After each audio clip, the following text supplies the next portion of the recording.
জামাত ইসলাম না, জামাত আর ইসলাম নাই, জামাতের নামে ইসলাম।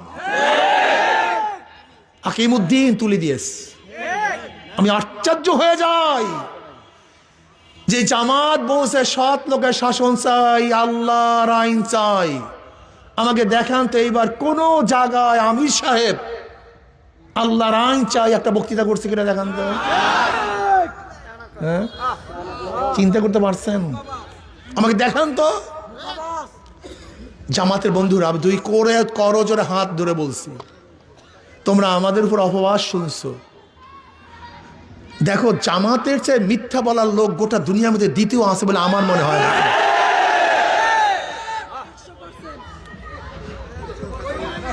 বলতে পার কেন?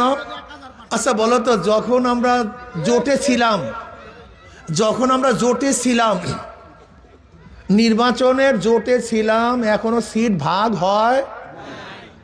যখনই নমিনেশন পেপার সাবমিট করছে প্রত্যেক জায়গায় প্রত্যেক প্রার্থী বলছে আমরা পাইছি এখানে, প্রত্যেক জায়গায়, অথচ ভাগই হয় নাই, তাহলে আমরা পাইছি। এরকম ঢাকা কাঁচা মিথ্যা বলার লোক গোটা দুনিয়াতে আছে বলে আমার জানা নেই। এই দেখবে এখন কি বলছে, 400 কোটি টাকা চরমনাই হুজুররা বিএনপি থেকে পাইয়া তারপরে এই করছে। তার মানে আমরা যখন 400 কোটি টাকা লেনদেন করছি তাদের একজন লোক ছিল, কি কথা কয় না, বা চেকটা সে দেখছে। আপনি তাদেরকে বলেন ভাই যে লেনদেন করছে ছবিটা দেখান, যেহেতু আপনি ছিলেন, অথবা যে চেকে লেনদেন রয়েছে চেকের নাম্বারটা দেন। আল্লাহ আমাদের মাফ করে দেন। শোনেন, আমি স্পষ্ট বলছি, ভালো মতো লিখে রাখেন। ওই যে খ্রিস্টান ভদ্র মহিলা যখন জামাতের আমিরকে প্রশ্ন করছে, আপনারা যদি ঈশ্বর যদি আপনার ক্ষমতায় নেয়, আপনার কোন নীতিতে কোন আইনে দেশ চালাবেন, তখন স্পষ্ট বলছে যে আমরা শরিয়া ভিত্তিতে দেশ চালাবো না, প্রচলিত নিয়মে দেশ চালাবো। এবং ব্যাখ্যাকারী স্পষ্ট বলছে যে হ্যাঁ, আমির সাহেব বলেছেন আমরা প্রচলিত আইনে দেশ পরিচালনা করব। যদি প্রচলিত নিয়মেই দেশ পরিচালিত করি, তাহলে আওয়ামী লীগ দোষটা কি করছে? বিএনপির দোষটা কি? এই যে মাসুদ সাহেব আপনাদের এলাকা, সেদিকে এক জায়গায় বলছিলাম, আমি বলছিলাম মাসুদ সাহেব ফখরুদ্দিন সাহেবের একটা বক্তব্যকে খুব সুন্দরভাবে প্রোটেক্ট করেছিলেন যে শরিয়াকে বিশ্বাস করি না, বেঈমান হয়ে যায়। কিন্তু এখনো তো আপনার শরিয়া অনুযায়ী দেশ চালাবেন না। এখন আপনি বলেন আপনি কি হবেন? এই প্রশ্ন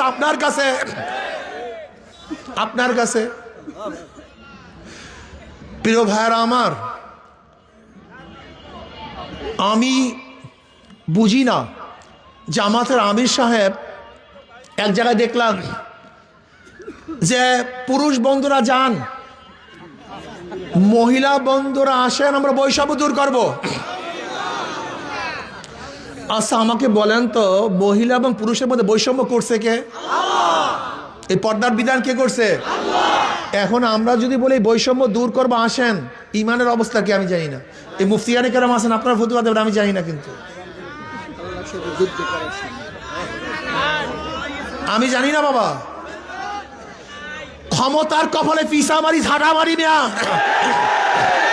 নূহ আলাইহিস সালাতু ওয়াস সালাম 950 বছর মাত্র 40 জন মানুষ এক রওয়ায়াতে হেদায়েত করেছেন, অন্য রওয়ায়াতে মাত্র 70 জন, কোন এক রওয়ায়াতে 80 জন। তার নবুয়াতের কোনো কমতি হয় নাই।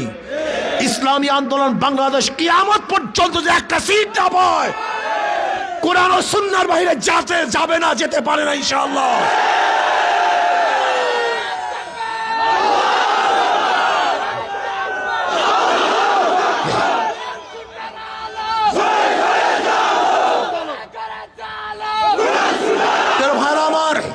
আপনি দেখেন জামাতের সে আগের বক্তৃতা, এখন বর্তমানে বক্তৃতা। জামাতের আমির সাহেবের উপরে একজন মহিলা ঝেপে পড়ছে, তিনি তাকেও জড়িয়ে নিয়েছেন। শোনেন জামাতের বাবারা, শোনেন, এই অবজ্ঞা কারোর সাথে করা হয় না।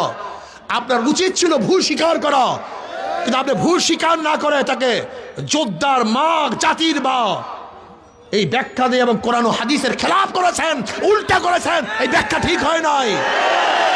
আপনার উচিত ছিল, আবেগে হয়ে গেছে, কিন্তু ব্যাখ্যা দেওয়ার কোনো সুযোগ নেই, এটা ভুল।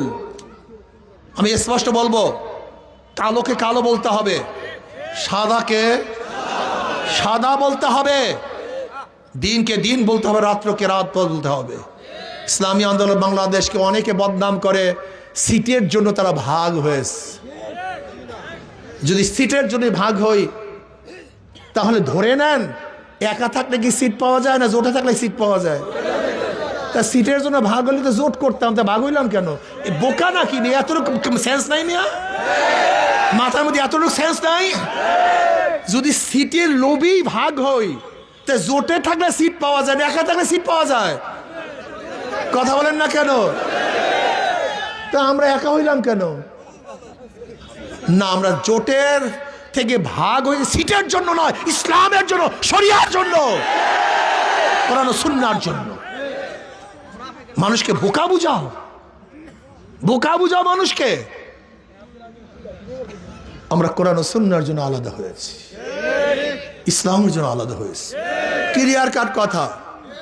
যারা ইসলাম চান হাত পাকায় ভোট দেন, আর যারা আমেরিকার মডার্ন ইসলাম চান অন্য জায়গায় গিয়ে ভোট দেন। যান।